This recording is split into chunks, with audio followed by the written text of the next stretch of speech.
Alkitab mencatat siapapun kita, tua atau muda, kaya atau miskin, pintar atau bodoh, motivasi kita tulus atau tidak, semua akan diuji Tuhan. Amin. Pelayanan saya akan diuji Tuhan, pelayanan pemain musik akan diuji Tuhan, pelayanan jemaat semuanya akan diuji Tuhan. Saudara yang dikasih, siapapun saudara, mahasiswa, pemuda, hidupmu untuk diberkati Tuhan diuji dulu. Karena hidup di dunia ini, kata Rick Warren, adalah ujian. Salam sahabat Bethlehem, saya Marlin Hutajulu. Tuhan membuatmu selalu berhasil. Selamat datang di channel Bethlehem Tabga yang hebat ini. Terima kasih, kita ketemu lagi. Dan terima kasih bagi saudara-saudara yang telah mensubscribe channel ini. Tuhan membuatmu berhasil. Bagi yang belum, relakan hatimu mengklik subscribe, lonceng, like, dan komen. Mari kita bangun channel ini untuk kemuliaan Tuhan. Sekali lagi saya ucapkan terima kasih. Selamat menikmati. Salam Bethlehem. Baik, terima kasih, Tuhan memberkati. Salam. Kita buka Alkitab kita dari Kisah Para Rasul pasal 1. Hari ini kita coba dulu khotbah tidak pakai mic. Kemarin hasilnya nggak pakai mic lebih bagus.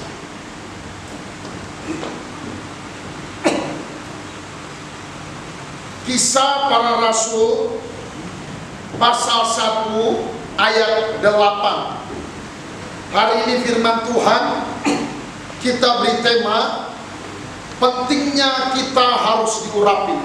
Satu bagian firman Tuhan yang selalu menyegarkan, memberkati kita.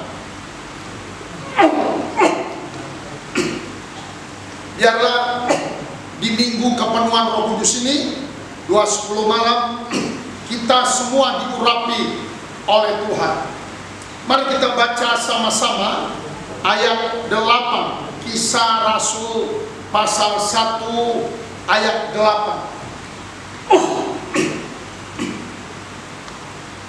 2, 3, ya. Tetapi kamu akan menerima kuasa kalau Roh Kudus turun ke atas kamu, dan kamu akan menjadi saksiku di Yerusalem dan di seluruh Judea dan Samaria dan sampai ke ujung bumi. Sekali lagi kita baca sama-sama 2, 3 ya. Tetapi kamu akan menerima kuasa kalau Roh Kudus turun ke atas kamu, dan kamu akan menjadi saksi di Yerusalem dan di seluruh Yudea dan Samaria dan sampai ke ujung bumi. Kita baca sekali lagi, tapi kata kamu ganti dengan namamu. Amin. Kata kuasa ganti dengan kata urapan. Oke, udah semua? Oke, kita baca sama. Kamu jadi namamu, kata kuasa dengan kata urapan. 2, 3, ya. Tetapi Marlin Hutajulu akan menerima urapan kalau Roh Kudus turun ke atas Marlin Hutajulu, dan Marlin Hutajulu akan menjadi saksi Tuhan di Yerusalem dan di seluruh Yudea dan Samaria dan sampai ke ujung bumi. Katakan amin. Bapak Ibu Saudara yang dikasihi Tuhan di dalam nama Yesus Kristus, dari firman Tuhan yang sangat-sangat luar biasa, sangat-sangat hebat ini, Tuhan Yesus memberitahukan ada satu rahasia iman yang harus kita miliki. Bagaimana kita diberkati oleh Tuhan, bagaimana kita bisa hidup bersuka cita, kita hidup gembira, kita hidup kuat di dunia ini. Orang-orang yang sudah menerima Yesus, baik dalam keadaan senang, baik dalam keadaan susah, baik waktu kita ada berkat, baik waktu kita tidak ada berkat, baik waktu bergembira, baik waktu ada pencobaan seperti COVID-19 yang kita hadapi sekarang. Saudara yang dikasih Tuhan, ada banyak orang kuat, ada banyak orang kalah. Alkitab kita mengajarkannya. Yesus memberitahu ada satu rahasia iman agar kita tahan atas segala situasi. Katakan amin. Alkitab katakan rahasianya adalah kita harus diurapi oleh Roh Kudus. Semua katakan urapi, 2-3 ya. Urapi. Jadi kita harus diurapi, kita harus dipenuhkan Roh Kudus, maka kuasa Allah akan menyertai kita. Saudara, kita lihat contoh Raja Daud.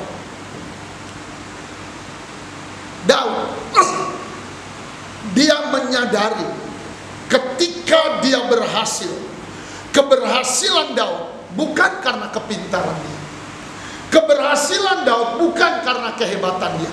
Kita buka Mazmur pasal 20 ayat yang ke-7. Mari kita baca sama-sama. Daud itu adalah seorang anak yang pernah ditolak oleh orang tuanya. Ketika Nabi Samuel datang ke rumah orang tuanya Isai untuk memilih salah seorang anak Isai untuk menjadi raja, saudara, Daud tidak diizinkan ikut. Di Mazmur, salah satu Mazmur pasal 27, Daud pernah berkata, sekalipun ayahku dan ibuku menolak aku, tetapi Allah tidak menolak aku. Katakan amin. Dan Daud, orang yang sederhana ini, dipakai Tuhan. Inilah pengakuan Daud. Ini kisahnya yang kita belajar hari ini. Mari kita baca ayat yang ke-7. 2, 3. Ya, sekarang aku tahu bahwa Tuhan memberi kemenangan kepada orang yang diurapi dan menjawabnya dari surganya yang kudus dengan kemenangan yang gilang gemilang oleh tangan kanannya. Katakan amin, saudara. Ini kesaksian Paulus. Dia bilang, sekarang aku tahu. Kalau kita terjemahkan bebas, sekarang aku baru tahu. Sekarang aku sadar. Sekarang sebagai mahasiswa aku mengerti bahwa Tuhan hanya memberi kemenangan kepada orang-orang yang diurapi. Amin. Itu bagian A. Sekarang aku tahu, aku ngerti bahwa Tuhan memberi kemenangan, memberi berkat, memberi mujizat-mujizat kepada orang-orang yang diurapi oleh Tuhan. Katakan amin. Yang kedua dia bilang begini, sekarang aku sadar bahwa Allah hanya menjawab, hanya mendengar orang-orang yang diurapi. Amin, saudara. Saudara, itu bagian B-nya. Dan menjawabnya dari surganya yang kudus dengan kemenangan yang gilang gemilang oleh tangan kanannya. Yang diberkati, katakan amin. Saudara yang dikasih Tuhan, mari kita telusuri bagaimana Daud hidup. 1 Samuel pasal 16. Kita lihat ayat 6 sampai ayat 13. Saudara, ayat 6 sampai ayat yang ke-13. Saya mau ajak saudara membaca kisah ini. Nanti di rumah kita pelajari dengan baik. Sebetulnya pasal 16 sampai pasal 18. Kita lihat ayat 6. Kita baca sama 2 sampai ayat 7. 3. Ya, ketika mereka itu masuk dan Samuel melihat Eliab, lalu pikirnya, sungguh di hadapan Tuhan sekarang berdiri yang diurapinya. Tetapi berfirmanlah Tuhan kepada Samuel, janganlah kau pandang parasnya atau perawakan yang tinggi, sebab aku telah menolaknya. Bukan yang dilihat manusia, yang dilihat Allah. Manusia melihat apa yang di depan mata, tetapi Tuhan, apa katanya? Melihat hati. Manusia melihat apa yang di depan mata, tetapi Tuhan melihat hati. Ayat 13. Ayat 13 kita baca sama-sama. 2, 3. Ya, Samuel mengambil tabung tanduk berisi minyak itu dan mengurapi Daud di tengah-tengah saudaranya. Katakan amin. Terus kita baca, sejak hari itu, sejak hari Daud diurapi dan seterusnya, berkuasalah roh Tuhan, berkuasalah urapan atas Daud. Lalu berangkatlah Samuel menuju Rama. Amin, saudara. Sekali lagi Bapak baca bagian akhir. Samuel mengambil tabung tanduk yang berisi minyak urapan dan mengurapi Daud di tengah-tengah saudara. Daud yang muda itu diurapi. Amin, saudara. Bagian B berkata, sejak hari itu, sejak Daud dipenuhkan Roh Kudus, sejak Daud diurapi oleh urapan Roh Kudus, berkuasalah Roh Tuhan, memimpinlah Roh Tuhan atas Daud. Dan sejak hari itu nasibnya Daud berubah sama sekali. Katakan amin. Saudara perhatikan, suksesnya Daud itu dimulai dari dia diurapi. Keberhasilan Daud dimulai dari dia diurapi. Urapanlah yang mengantarkan Daud dari gembala kambing domba di ladang duduk di singgasana menjadi raja Israel. Urapan Roh Kuduslah yang membuat Daud muda berani melawan Goliat. Urapan itulah yang mendidik Daud menjadi orang-orang yang suka memuji Tuhan. Berapa banyak saudara yang rindu diberkati Tuhan? Bisakah kita angkat tangan kita? Saudara, mintalah urapan Tuhan. Amin, saudara.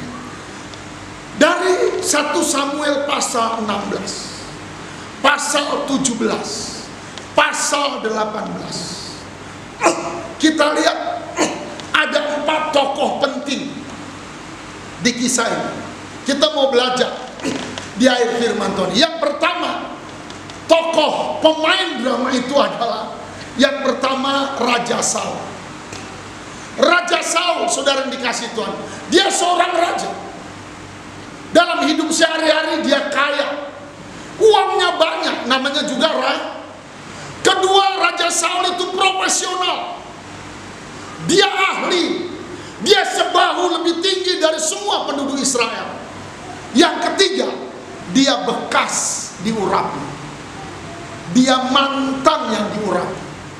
Ini orang yang sudah tidak setia iring Tuhan. Dia kalau cerita, dulu saya suka puasa, dulu saya suka berdoa, dulu saya suka baca Alkitab, tapi sekarang enggak lagi. Itulah tipikal Saul, profesional tapi bekas diurapi. Saudara, saya mau dorong, kalau ada saudara yang bekas diurapi, bertobat. Amin, saudara. Mungkin kita bilang, dulu waktu aku muda aku baca Alkitab, itu dulu. Sekarang bagaimana? Yang kedua, ayat 6 mencatat nama tokoh itu Eliab. Eliab ini orang pintar, dia alumni perguruan tinggi, harus pintar. Amin, saudara. Dia profesional, tetapi Eliab tidak diurapi. Dia tidak mencari urapan. Dia bilang, yang penting pakai otak, yang penting kalau bisnis punya modal, yang penting punya relasi, nggak perlu urapan. Dan saudara yang dikasih Tuhan, banyak orang yang seperti itu. Sekolah tinggi-tinggi, tidak bertuhan. Tokoh ketiga namanya Goliat. Goliat ini orang kuat, tingginya 3 meter 1 jengkal. Saudara, Goliat profesional, ahli perang. Dia panglimanya Filistin. Tetapi lihat wajah Bapak, Goliat itu orang yang anti urapan. Ada orang pintar, ada orang kaya, anti Tuhan. Ngapain berdoa-berdoa? Emangnya dari doa kau dapat makan? Ngapain ibadah-ibadah? Emangnya dari ibadah kau dapat makan, katanya. Saudara yang dikasih Tuhan, kalau ada orang yang anti kepada Tuhan, hari ini bertobat dalam nama Yesus Kristus. Katakan amin. Tokoh keempat, saudara, namanya Daud. Daud waktu ditemukan masih kemerah-merahan, umur kurang lebih antara 15 ke 16 tahun. Sekolahnya masih SMA, belum kuliah. Jadi secara manusiawi dia belum pintar. Amin, saudara. Dia tidak kuat seperti Goliat. Tetapi ada satu kelebihan Daud, dia diurapi. Ayat 13 berkata, Daud diurapi. Daud suka berdoa, Daud suka beribadah, Daud suka menyembah Tuhan, dan Daud diurapi oleh Roh Kudus. Amin, saudara. Saudara, kita hidup di bumi, kita ini adalah ciptaan Tuhan.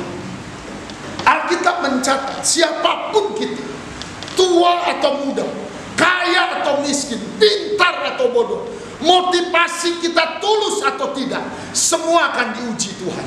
Amin, saudara. Pelayanan saya akan diuji Tuhan, pelayanan pemain musik akan diuji Tuhan, pelayanan jemaat semuanya akan diuji Tuhan.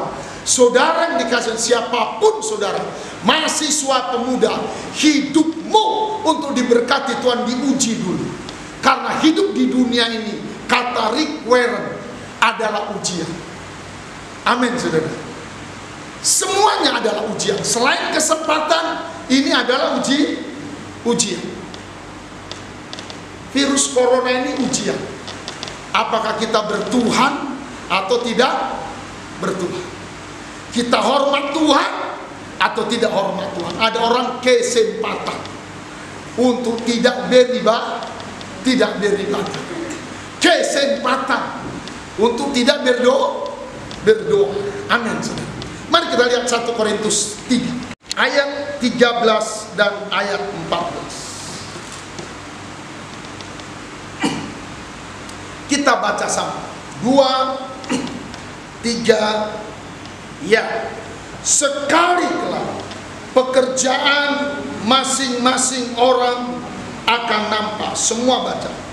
Karena hari Tuhan akan menyatakan, sebab ia akan nampak dengan api. Dan bagaimana pekerjaan masing-masing orang akan diuji oleh api itu. Bisa bilang amin? Ayat 14. 2, 3 ya. Jika pekerjaan yang dibangun seseorang tahan uji, ia akan mendapat upah. 15. Jika pekerjaannya terbakar, ia akan menderita kerugian, tetapi ia sendiri akan diselamatkan, tetapi seperti dari dalam api. Alkitab bilang pekerjaan kita sekali kelak diuji. Itu sebabnya ada orang membangun dengan bahan batu, emas dan permata.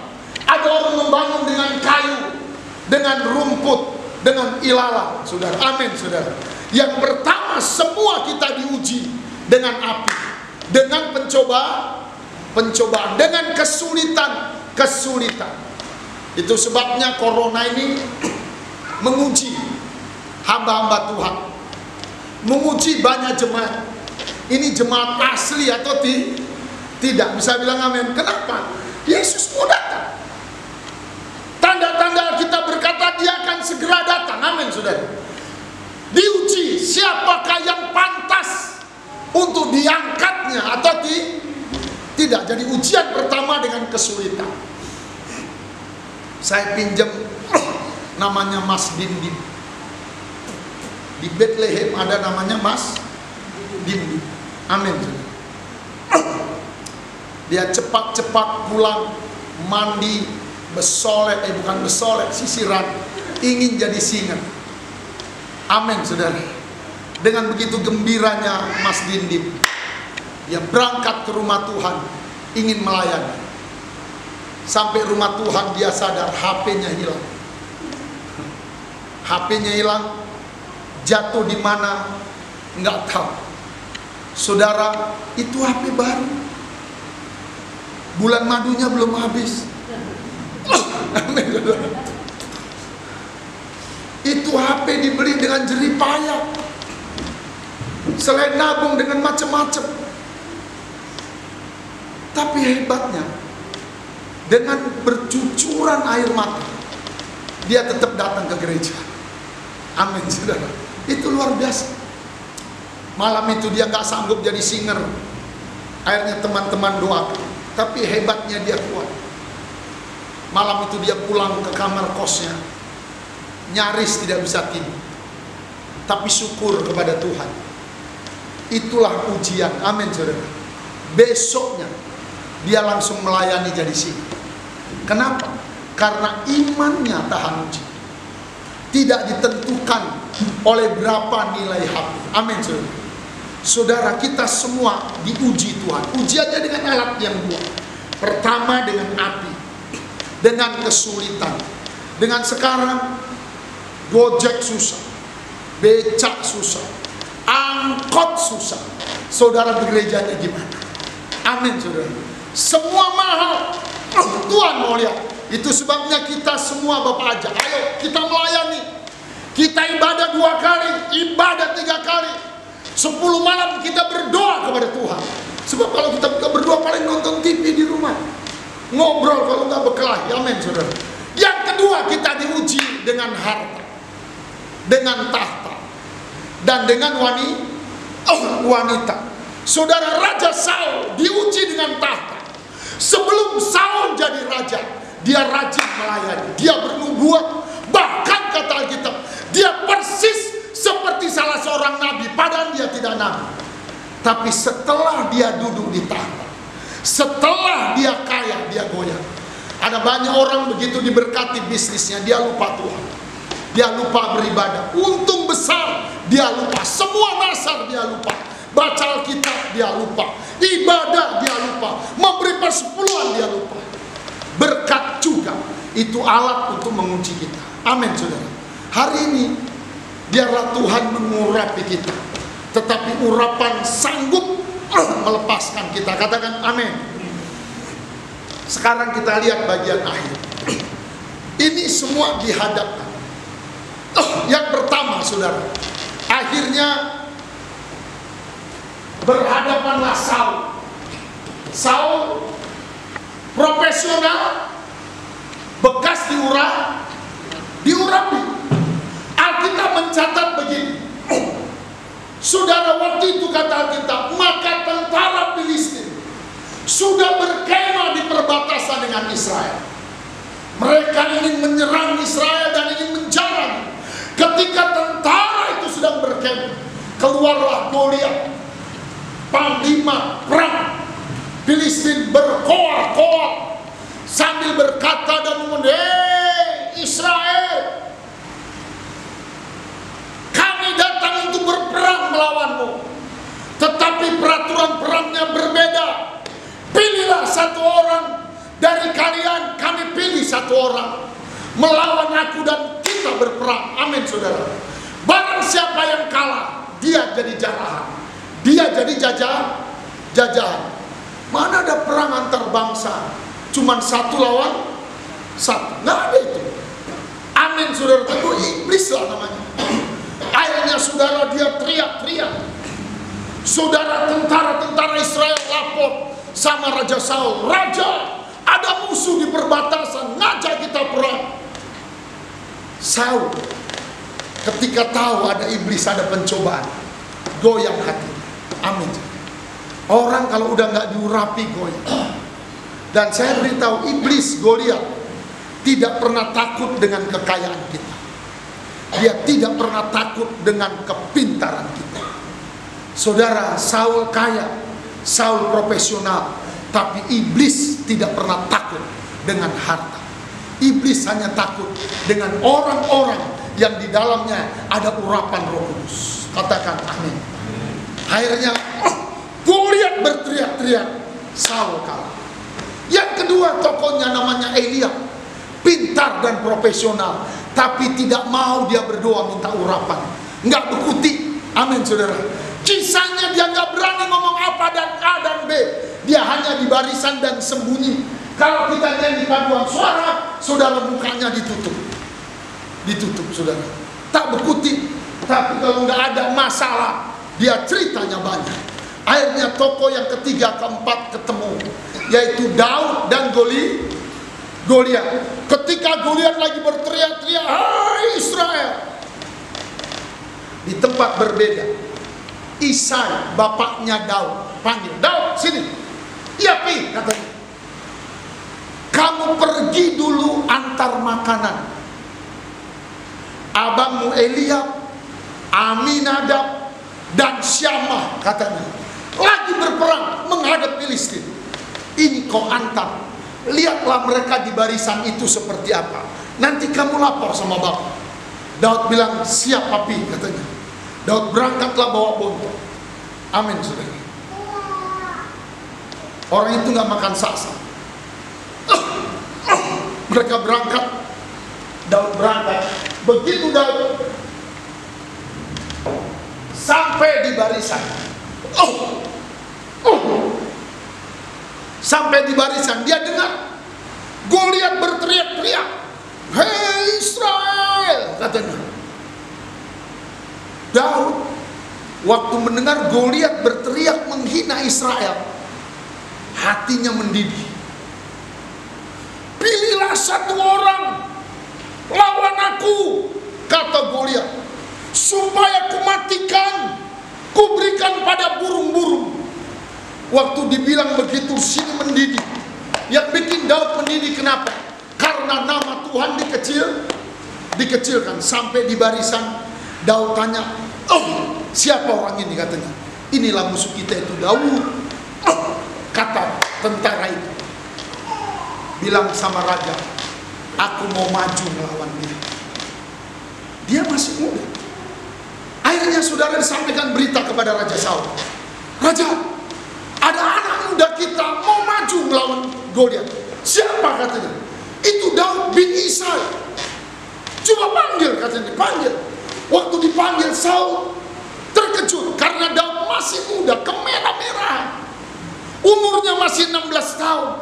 Mungkin Raja Saul bilang, ini Daud, udah kau pikiri Daud? Udah Raja. Kau belum kawin Daud, katanya. Enggak apa-apa Raja. Katanya akhirnya, enggak mungkin Daud, enggak mungkin. Dicoba pakai ketopongnya terlalu longgar. Pakai baju jira, bajunya terlalu longgar. Enggak bisa kau berangkat Daud. Daud rasa ini raja perlu diyakinkan. Akhirnya Daud khotbah singkat, baginda raja yang mulia, kekal tahta baginda. Hambamu ini seorang gembala domba. Aku menggembalakan 2-3 ekor kambing domba ayahku, hambamu Isa. Dalam menggembalakan kambing domba itu, hambamu ini sering mendapat tantangan. Sekali waktu, katanya, sekali waktu, ada serigala akan menerkam kambing domba hambamu. Serigala itu kukejar dan kukalahkan baginda. Dan sekali waktu, katanya, ada singa yang menerjang kambing domba hamba. Singa itu ditulis di Alkitab, kutangkap, kutarik jenggotnya, kubuka mulutnya, dan kukalahkan. Terus Daud berkata, orang kafir yang tidak bersunat ini, katanya, dia akan sama nasibnya dengan serigala-serigala itu. Waktu ngomong gitu dia, Saul bilang, ya sudah, tapi kau tekan dulu surat pernyataan di atas meterai 6.000. Kalau kau mati negara tidak bertanggung jawab. Itu nggak ada ditulis di Alkitab. Amin, saudara. Akhirnya Daud tekenlah meterai surat pernyataan, kalau mati tidak ada tutup, dia teken. Selesai dia teken, Daud ke tepi sungai, dia ambil 5 batu. Dia ambil 5 batu. Ketika Goliat teriak-teriak, "Hei Israel!" Daud maju. Waktu Daud maju bawa tombak, bawa ali-ali, Goliat teriak. Dia bilang ini, "Anjing kaku," katanya. "Kau datang dengan tombak, dengan ali-ali, hari ini nyawamu kuserahkan pada burung-burung di udara." Orang yang dipenuhi Roh Kudus, yang diurapi, dadanya mendidih. Amin, saudara. Saudara, kalau tidak mendidih untuk Tuhan, kau harus berdoa supaya dipenuhkan Roh Kudus. Amin, saudara. Dia berdiri, "Hei Goliat, Kau mendatangi aku dengan tombak dan lembing, tetapi aku mendatangimu atas nama Allah Israel, Allah Bapa, Allah Putra, dan Allah Roh Kudus. Hari ini juga, kata Daud, nyawamu akan kuserahkan kepada burung-burung di udara. Waktu itu dunia pertempuran lagi hangat. Amin, saudara. Mereka maju satu lawan satu. Daud bergerak, diambil satu batu dari sakunya, dimasukkan ke alih-alih. Daud putar alih-alih sambil berkata di dalam nama Allah Bapa, Allah Putra, dan Allah Roh Kudus, itu dalam nama Yesus dilemparkannya, saudara. Saudara, batu kecil yang tidak berguna kalau diurapi Roh Kudus, bisa bilang amin. Itu kelarinya batu itu kencang, lebih kencang dari meteor. Amin, saudara. Dan melesat begitu cepat masuk ke jidatnya Goliat, ke dalam otaknya. Saat itu hitungan detik tumbanglah Goliat. Begitu Goliat tumbang, Daud lari, diambilnya pedangnya, dipotongnya lehernya Goliat, diambil rambutnya, diangkat kepalanya. Waktu diangkat kepala Goliat, seluruh tentara Filistin lari tunggang langgang, dan Israel menang. Kenapa? Karena diurapi. Saudara, dunia ini kejam. Ibu kota katanya lebih kejam dari mungkin. Pacarmu pun kejam. Suka kali suka-suka dia. Kita tidak akan kuat tanpa Roh Kudus. Amin, saudara. Karena itu saya mohon, mintalah engkau dipenuhkan Roh Kudus, biar kita bisa menghadapi apapun. Mau Goliat, mau apapun kita hadapi, urapan Tuhan itu kita butuhkan. Mari kita berdiri, kita berdoa sama-sama. Bapa, di dalam nama Tuhan Yesus Kristus, terima kasih buat firman-Mu. Terima kasih buat kebenaran. Urapilah kami. Urapilah kami. Bapak, hamba-Mu sudah sampaikan firman. Urapilah hamba-Mu. Urapilah pelayan-pelayan. Urapilah keluarga-keluarga. Saudara dimanapun semua, mari kita angkat pujian ini. Tutuplah matamu, tadakan tanganmu dengan iman. Minta kau diurapi, agar kau bisa mengalahkan semua Goliat-Goliat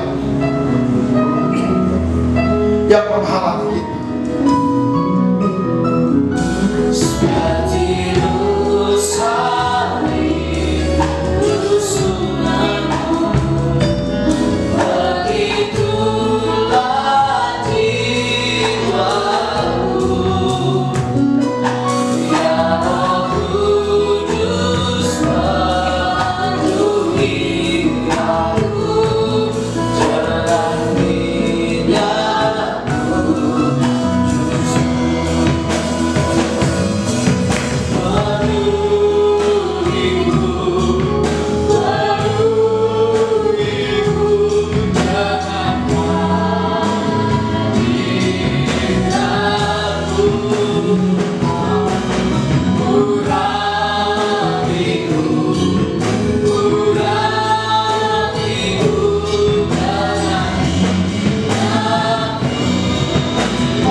Bapa di surga, urapi kami Tuhan. Tuhan berkati dengan kasih kasih setiamu yang luar biasa. Tuhan, kami taruh tangan kami di dada kami. Tanda kami butuh pengurapan Tuhan. Semua kami dimanapun berada Tuhan, yang menaruh tangan di dada ketika doa ini dinaikkan, penuhkan dengan Roh Kudus. Biarlah kami jadi anak-anak muda yang penuh Roh Kudus, bapak-bapak yang penuh Roh Kudus, keluarga-keluarga yang penuh dengan Roh Kudus. Penuhi kami Tuhan, penuhi kami, penuhi dengan keajaiban dalam nama Yesus Kristus. Bapa, di dalam nama Yesus hamba berdoa bagi mereka yang punya persoalan-persoalan, Tuhan kau bantu selesaikan. Tuhan jamah di dalam nama Yesus. Tuhan yang sakit kau sembuhkan, sembuhkan. Oleh bilur-bilur Yesus disembuhkan Tuhan. Bapa, kami percaya kuasa keajaiban. Terima kasih Tuhan. Mari tadahkan kedua tangan kita, arahkan hati dan iman kepada Yesus. Hari ini dengan iman, terimalah berkat dari Allah Bapa, berkat kasih sayang, anugerah dan mujizat-mujizat dari Tuhan Yesus, berkat persekutuan dan pengurapan dari Allah Roh Kudus. Pasti memberkati imanmu dan keluarga, memberkati pekerjaan dan usaha, memberkati sekolah dan perkuliahan, dijadikannya kau kepala, disertai dan disembuhkan